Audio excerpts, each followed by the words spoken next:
ang tagapagbantay sa kwarto 309. Ako si Ramil, isang security guard sa lumang ospital sa Maynila. Gabi-gabi, pang night shift ako. Hindi ako madaling matakot. Pero may isang lugar sa ospital na kahit mga doktor at nurse iniiwasan. Ang kwarto 309 sa ikatlong palapag. Matagal na itong bakante. Nakakandado. At ayon sa matatanda, may nagbabantay daw doon na hindi tao. Noong isang gabi, ako ang naka-assign mag-round sa 3rd floor. Tahimik ang buong ospital, pati ilaw sa hallway, medyo nagfi-flicker. Habang naglalakad ako, ramdam ko yung lamig na hindi normal. Hindi yung lamig ng aircon. Lamig na parang may humihinga sa batok mo. Paglapit ko sa may banda ng room 309, napansin ko agad na nakabukas ang ilaw sa loob. Nagulat ako kasi nakalock yun. At ako mismo ang nag-double check bago ang shift ko. Lumapit ako, nilapit ko yung tenga ko sa pinto. Wala akong naririnig, pero may kakaiba. Parang may kaluskos, mabagal, mahina, pero malinaw. Nagdesisyon akong silipin yung ilalim ng pinto. Akala ko may tao. Pero ang nakita ko ay paa, hubad, maputla. Nakatayo lang sa mismong likod ng pinto. Hindi gumagalaw. Kinabahan ako.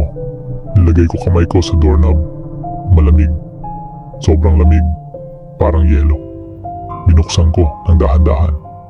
Pagpasok ko, walang tao. Pero andun yung mga yabag sa sahig. Mga marka ng paa. Basa.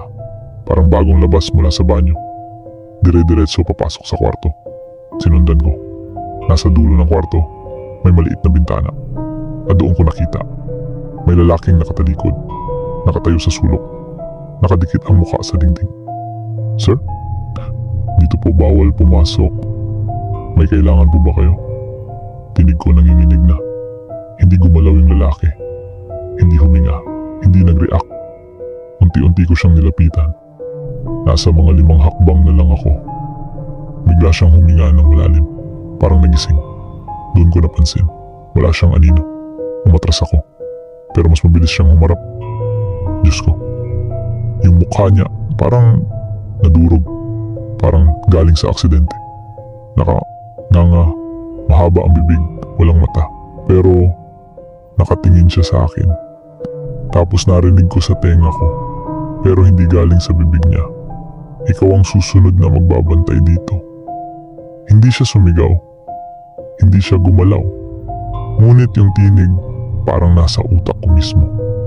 Tumakbo ako palabas. Hindi na ako lumingon. Pagdating ko sa baba, sinabihan ko yung head nurse. Ang sabi lang niya, "Kuya, paano mo nabuksan ang pinto?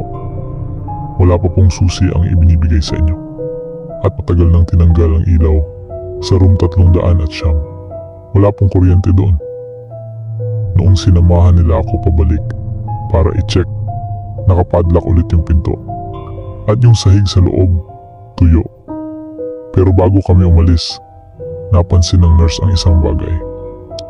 Sa doorknob ng room 309, merong isang basang marka ng kamay. Mukhang dumampi mula sa loob. Hanggang ngayon, tuwing dumadaan ako doon, naririnig ko pa rin yung boses na yon. Ikaw ang susunod.